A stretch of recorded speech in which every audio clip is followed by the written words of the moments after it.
ভাগিনা এবং শ্বশুর, আমার শ্বশুর, যদিও তার পলিটিক্যাল আইডিওলজি আমি পছন্দ করি না, মনে করেছি তাকে বলছি লন্ডনে লেখাপড়া করো, স্কুলে ভর্তি হও। কোনো লেখাপড়া করে নাই, এই ফার্মের মুরগি সাইড দেয়ালের ভিতরে থেকেছে, টেলিফোন করেছে, চাঁদাবাজি করেছে, মাস্তানি করেছে, আগে নাকি খাম্বা চুরি করেছে, কি কি বলে খাম্বা চোর। কি বাবার শ্বশুর আব্বা যান, নেহি নেহি নেহি, শ্বশুর আব্বা বানাবো না, সফুদার শ্বশুর হইতে হইলে বহুত ঠেলা আছে। আমার প্রথম বড় 1 নম্বর শ্বশুর ছিলেন বাংলাদেশ ব্যাংকের জয়েন্ট ডাইরেক্টর হয়ে রিটায়ার করেছেন। তিনি পাকিস্তানে বিমান বাহিনীর কর্মকর্তা ছিলেন, সেখান থেকে সেন্ট্রাল ব্যাংক অফ পাকিস্তানে ফার্স্ট ক্লাস অফিসার হিসেবে ঢুকেছেন, করাচি ইউনিভার্সিটি থেকে লেখাপড়া করেছেন। তারা আমাকে ফজা পাগলা বলে কথা বলে, উনি একদিন এটা বলে তারা নাকি সভ্য, তারা নাকি ইসলাম। এবং উনি যে বলতেছে, ওদিন বললো যে আমার দাড়ি পাকা, আমার চোখের সমস্ত পাকা, উনি আমার চেয়ে 10 বছরের ছোট। আমার বয়স 78 বছর, আমি 48 সনে জন্মগ্রহণ করেছি, উনি 58 সনে জন্মগ্রহণ করেছে। কথাটা সত্য না মিথ্যা? মাননীয় সদস্য, আমি ওনাকে আপনাকে কেউ এই ধরনের উক্তি করেছে আপনার সম্বন্ধে? এরকম তো সংসদে কেউ বলে নাই তো। এরকম না বলছি, করেছে। আপনি কেন নিজে করেছে আছে এখানে নিজেদের গভর্নমেন্ট আছে, এই জন্য দল করে গিয়ে থানার ভিতরে গিয়ে মাইরা আসতে পারেন না, এটা বিরাট হেডআপ। আপনারা ডিগ্রি পাস করেছেন, আপনারা দেশের বড় বড় কলেজে পড়েন, আপনারা শক্তি, আপনারা বল, আপনারা ছাত্রদল, এই কথা বলেন। লিগলি কি কাজ?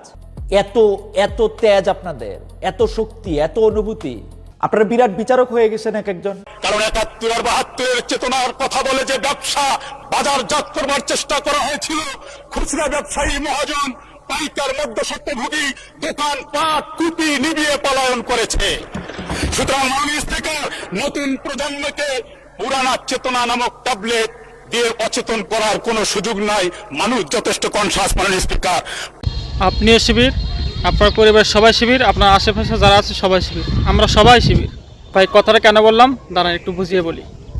আমি ফ্যাসিস্টের সময় আপনারা দেখেছেন, তথা হাসিনার আমলে আপনারা দেখেছেন বিশ্ববিদ্যালয়ের যে শিক্ষার্থীটা একটু নম্র ভদ্র, সিনিয়রদেরকে সম্মান দিয়ে চলে, নম্র ভাষায় কথা বলে, জুনিয়রদের উপর প্রভাব খাটায় না, 5 ওয়াক্ত নামাজ পড়ে, মেয়েদের সাথে ডেটিং করে না, হোটেল থেকে টাকা না দিয়ে বছরকে বছর খানা খায় না, চাঁদাবাজি করে না, মববাজি করে না, মোট কথা সততার সাথে চলার চেষ্টা করে, সেই ছেলেটাকেই বলা হয় শিবির। সেই ছাত্রকেই শিবির ট্যাগ দিয়ে তাকে হত্যা করা হয়, নির্যাতন করা হয়। আপনারা দেখেছেন ইতিহাসে অনেক শিক্ষার্থীদেরকে এই শিবির ট্যাগ দিয়ে হত্যা করা হয়েছে। অর্থাৎ আপনি ভালোভাবে চলতে গেলেই আপনি শিবির, আপনি খারাপ কাজে বাধা দিলেই আপনি শিবির, তাদের মতের বিপরীতে গেলেই আপনি শিবির। এটা ছিল ছাত্রলীগের চরিত্র। 5ই আগস্টের পরে ছাত্রদলের ভাইদেরকেও দেখতেছি তারা একই মিশনে নেমেছে। তাদের এই বিভিন্ন জায়গায় নানা অপকর্মের কথা যারাই তুলে ধরে, যারাই প্রতিবাদ করে, তাদেরকে শিবির বলে ট্যাগ দিচ্ছে, গুপ্ত বলে ট্যাগ দিচ্ছে। ডাকসু নির্বাচনের সব আপনারা দেখেছেন, বটতলা যে প্রশ্নোত্তর পর্ব হয়, সেখানে যখন ছাত্রদলের এজিএস প্রার্থী মাহিত ভাইকে যখন একজন শিক্ষার্থী একটা প্রশ্ন করেছে, তখন প্রশ্নটি একটু কঠিন হওয়ার কারণে তিনি উত্তর দিতে না পেরে বলতেছে, আমার মনে হচ্ছে আপনি একজন শিবির। এই 2-3 দিন আগে যখন ছাত্র শিবিরদের উপর ছাত্রদল হামলা করছে, তখন তাদের এই হামলার ভিডিওগুলো ধরার কারণে ঢাকা বিশ্ববিদ্যালয়ের সাংবাদিকদের উপর হামলা করেছে। পরে যখন সাংবাদিকরা এটা প্রতিবাদ করছে, তখন তারা বলতেছে এই সমস্ত সাংবাদিকরাও শিবির, সবগুলা গুপ্ত, এরা শিবিরের চাইতে বড় শিবির। এই জন্য বলছিলাম আপনি আপনার আশেপাশে যারা আছে সবাই শিবির। কারণ আমাদের ব্যাপারে, নিজের ব্যাপারে তো আমাদের ইনশাল্লাহ এতটুকু আত্মবিশ্বাস আছে, সততার সাথে চলার চেষ্টা করি। আর আমি সৎ হলেই আপনি শিবির। 5ই আগস্টে যেরকম 71-এর চেতনা ব্যবসায়ীদেরকে দেশ থেকে তাড়িয়েছে, ঠিক তেমনই এখন এই গুপ্ত শিবির বলে যারা চেতনার ব্যবসা করে খাচ্ছে, তাদেরকে কিন্তু দেশ ছাড়া করবে। বিদায় সাবধান। তাই আমরা চাই ছাত্র সংগঠনগুলোর রাজনীতি হোক শিক্ষার্থীদের কল্যাণে। আর যদি তা না পারেন, শুধু ভিন্ন মতকে দমানোর চেষ্টা করে, তাহলে রাজনীতি করার দরকার নেই। প্রিয় দর্শক, গুরুত্বপূর্ণ কিছু ভিডিও নিয়ে উপস্থিত হয়েছি, তার শুরু অংশগুলো দেখেই আপনারা বুঝতে পারছেন আজকের আলোচনা কতটা গুরুত্বপূর্ণ তথ্য বলে চলেছে। তার দর্শক অনুরোধ থাকবে ভিডিওটি না টেনে শুরু থেকে শেষ পর্যন্ত দেখতে থাকুন। আর আপনি যদি আমাদের চ্যানেলে নতুন হয়ে থাকেন, তাহলে চ্যানেলটি সাবস্ক্রাইব করে পাশে থাকা বেল আইকন বাটনটি বাজিয়ে দিন। প্রিয় দর্শক, চলুন কথা না বাড়িয়ে ভিডিওগুলো দেখে আসি।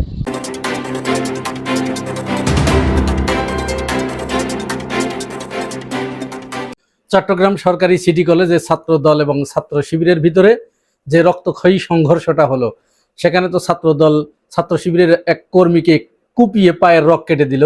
এই ঘটনার পরে আমি যে ভিডিও করেছিলাম, সেখানে আপনাদেরকে আমি বলেছিলাম যে 2-3 দিনের ভিতরেই বাংলাদেশের সমস্ত শিক্ষা প্রতিষ্ঠানগুলোতে ছাত্রদল এইভাবে হামলা চালাবে। পরিকল্পিতভাবে অস্থিতিশীল পরিবেশ তৈরি করবে এবং নতুন করে একটি উত্তেজনাকর পরিস্থিতি তৈরি করে তারা মূলত ক্যাম্পাসগুলো দখলে নেবে। শুরু হয়ে গেছে কিন্তু।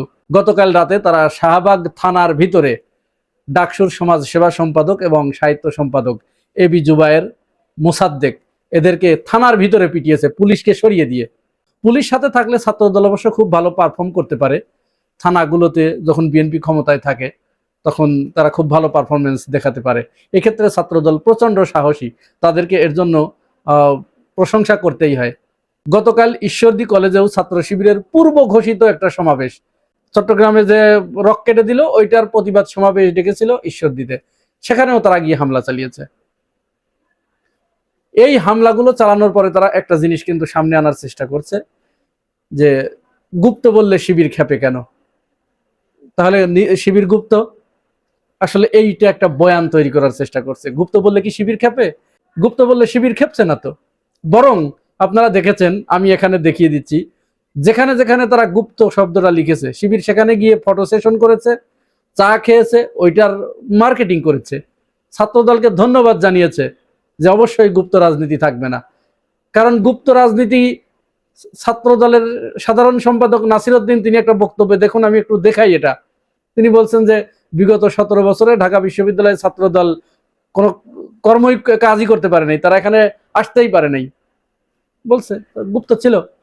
গত 17 বছর ধরে বাংলাদেশে শুধু ঢাকা বিশ্ববিদ্যালয় নয়, কোনো ক্যাম্পাসগুলোতে বাংলাদেশ জাতীয়তাবাদী ছাত্র দলের কোনো নেতাকর্মী প্রকাশ্যে অবস্থান করতে পারেনি। তাহলে শিবির তো জানে কারা গুপ্ত ছিল। আমরা ওই সময় দেখেছি যখন প্রচন্ড আন্দোলন সংগ্রাম হচ্ছিল, হরতাল অবরোধ, তখন বিএনপির কোনো নেতাকর্মীকে তো আমরা মাঠে পাই নাই, আমরা তো ওগুলো দেখেছি, সব সময় টিভির সামনে বসে থাকতাম। তখন আমাদের বর্তমান স্বরাষ্ট্রমন্ত্রী সালাউদ্দিন আহমেদ ভাই গোপনে তিনি তার বার্তা পাঠাতেন, মেসেজ পাঠাতেন, বিবৃতি দিতেন যে আপনারা হরতাল পালন করুন, এটা করুন, ওটা করুন, এগুলো গুপ্ত থেকে। এর ভিতরে এই গুপ্ত থাকা অবস্থায় তিনি গ্রেপ্তার হয়ে যান। যদিও এই ব্যাপারে অনেক কথা আছে, তাকে পরবর্তীতে শিলংয়ে পাওয়া গেছে। তো তাহলে এখানে ন্যারেটিভ দাঁড় করানোর চেষ্টা করছে যে শিবির গুপ্ত বললে খেপে কেন, না শিবির গুপ্ত বললে খেপে না, এটা একটা ন্যারেটিভ দাঁড় করানোর চেষ্টা করছে। শিবির এটাকে আরো প্রমোট করতেছে যে আরো লেখো, অবশ্যই গুপ্ত এই কথাগুলো লিখে দাও, খাম্বার উপরে গুপ্ত লিখে দাও, ইত্যাদি কথা তারা বলছে, কিন্তু ন্যারেটিভ দাঁড় করানোর চেষ্টা করছে। এই যে ডাকসু নেতাদেরকে যে আটকে রেখেছিল, তাদেরকে যখন ছাত্র শিবির ধানমন্ডি থানায় ছাড়াতে গেছে, তাদেরকে সারা রাত সেখানে আটকে রেখেছে, তদন্ত ছাড়া তাদের নাকি ছাড়া যাবে না পুলিশ বলছে। অথচ এই চট্টগ্রাম কলেজে যে ছেলেটা প্রকাশ্যে কিরিচ চাপাতি দিয়ে যার গোড়ালি বিচ্ছিন্ন করে দিল, রক কেটে দিল, ওকে কি গ্রেপ্তার করেছে? করে নাই তো, গ্রেপ্তার করে নাই। বরং চট্টগ্রামের শিবির সন্দেহে একটা ছেলেকে গ্রেপ্তার করে নিয়ে গিয়েছিল, যেটা ওই আওয়ামী লীগের আমলে শিবির সন্দেহে। চিন্তা করেন কিন্তু কোন দিকে দেশ চলে যাচ্ছে। শিবির সন্দেহে তাকে গ্রেপ্তার করেছিল, পরে সেখানে যে জিজ্ঞাসাবাদ করার পরে দেখা গেল যে সে আসলে ছাত্র দলের কর্মী এবং তিনি ওই চট্টগ্রামের ওই আসনের এমপির 3টা পেজ তিনি একা চালান, 3টা পেজের তিনি অ্যাডমিন। দেখুন একটু ভিডিওটা দেখুন। যে দেখেন তাকে আটক করা হলো ভুয়া সাংবাদিক হিসেবে, এবং তার এই যে ফেক আইডি গুলো আপনারা দেখেন, এই আরো অনেকগুলো নাকি সে লগ আউট করেছে। এই হচ্ছে তাদের অবস্থা। ছাত্রদল ঠিক এই কাজটি করেছিল 2002-03 সালে। কি করেছিল ভিডিওটা আগে দেখুন, তারপরে কথা বলি। ছাত্রদল নেতাকর্মীরা দলের শৃঙ্খলা বিরোধী ব্যাপক কর্মকাণ্ড চালায়। বিশেষ করে ঢাকা বিশ্ববিদ্যালয় সহ দেশের বিভিন্ন বিশ্ববিদ্যালয় ও কলেজের হলগুলো দখল ও ছাত্রছাত্রী খুন ও লাঞ্ছিতের ঘটনায় সারা দেশ ছাত্রদলের বিরুদ্ধে ফুঁসে ওঠে। কোনো উপায় না দেখে তাই তড়িঘড়ি করে ছাত্রদলের সকল কার্যক্রম বন্ধ করে দেয় খালেদা জিয়া। যে ছাত্র দলের অত্যাচারে 1 মাসে অতিষ্ঠ হয়ে গিয়েছিল এই দেশের সাধারণ, অর্থাৎ ওই সময় তারা পুরো ক্যাম্পাসকে নিয়ন্ত্রণে নেবার জন্য, দখল করার জন্য এই কাজগুলো তারা করেছিল।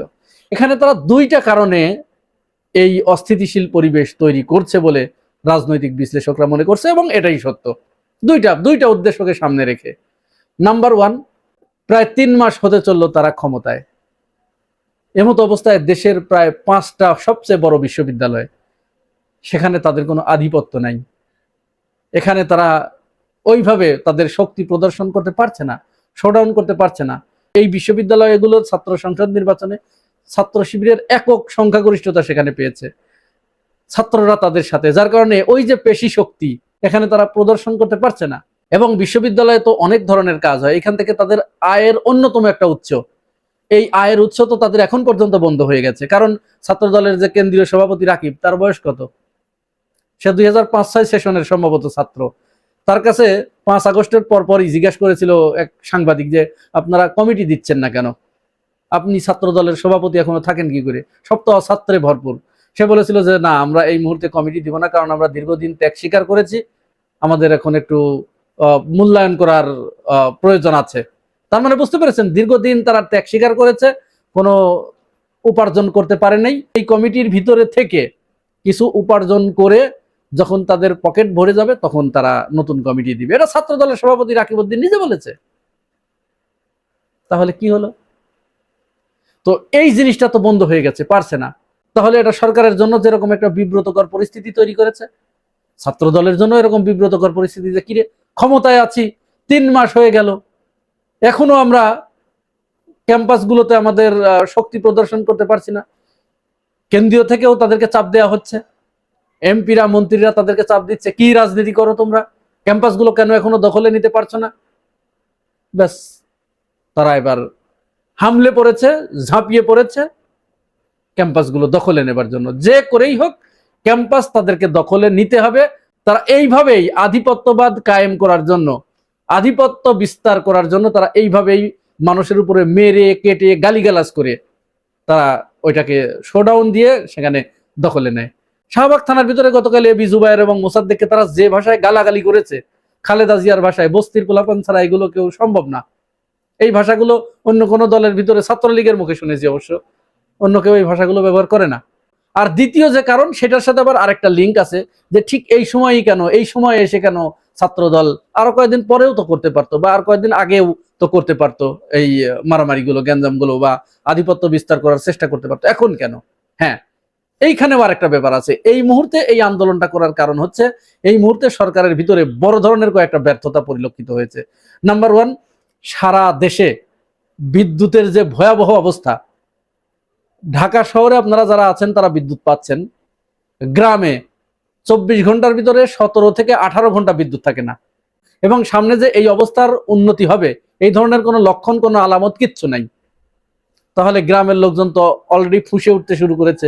এর ভিতরেই সংসদে দাঁড়িয়ে বিদ্যুৎ প্রতিমন্ত্রী, সম্ভবত উনি, তিনি ঘোষণা দিলেন যে আমরা ঢাকাতেও লোডশেডিং এর ব্যবস্থা করব, লোডশেডিং দিতে হবে। তো ঢাকায় যদি লোডশেডিং হয় আর ঢাকার জনগণ যদি ফুঁসে ওঠে, তো ঢাকায় যদি লোডশেডিং হয় তাহলে ঢাকার জনগণ তো ফুঁসে উঠবে, সরকারের উপরে তো চরম নাখোশ হয়ে উঠবে।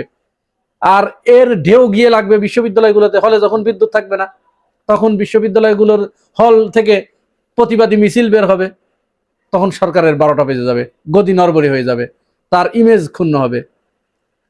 যার কারণে ঢাকায় লোডশেডিং দেবে তার আগে তারা ক্ষেত্র প্রস্তুতের জন্য বিশ্ববিদ্যালয়গুলোতে তাদের এখন আধিপত্য এবং শক্তির জানান দেবার জন্য, তাদের নিয়ন্ত্রণে রাখার জন্য, যেন কোনো ছাত্র এই লোডশেডিং এর ভিতরে রাস্তায় না নামতে পারে, মাঠে না নামতে পারে, আন্দোলন করতে না পারে, ঢাকার জনগণও যাতে রাস্তায় না নামতে পারে, এই ব্যবস্থার জন্য মূলত এই কাজ তারা করছে।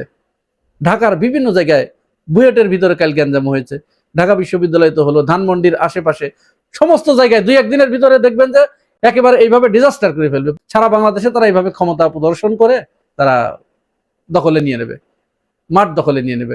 এটা হচ্ছে দখলের রাজনীতি। 1991 সালের পরে 1996 সাল আসলো না, ওই সময় কিন্তু এই গ্যাঞ্জামগুলো এতটা হয় নাই। কারণ কি, ছাত্রলীগ তখন আসলো আর ওরা আপোষে ছাত্রলীগের কাছে ছেড়ে দিয়ে সব পালিয়ে চলে গিয়েছিল, যার কারণে ওই সময় এতটা হয় নাই। তারপরে 96 থেকে 2001 সালে যখন আবার ক্ষমতায় আসলো তখন আবার ছাত্রলীগ তো পালাতে চায় নাই, তখন তারা ছাত্রলীগকে তাড়ানোর জন্য, দখলে নেবার জন্য এই কাজগুলো করেছে। 2002-03 এই যে ভিডিওটা আমি দেখালাম। আবার 2008 সালে যখন তারা ক্ষমতা ছেড়ে দিয়েছে তখন ছাত্রলীগকে এই শক্তি প্রদর্শন করতে হয় নাই, কারণ তারা আগেই পালিয়ে গেছে। ওই যে আগেই বলেছি, পুলিশের সাথে থাকলে ছাত্রদল খুব শক্তিশালী, খুব তেজবান। প্রিয় ভাই বোনেরা, এ ব্যাপারে আপনারা কি মনে করেন জানাবেন মন্তব্যের ঘরে।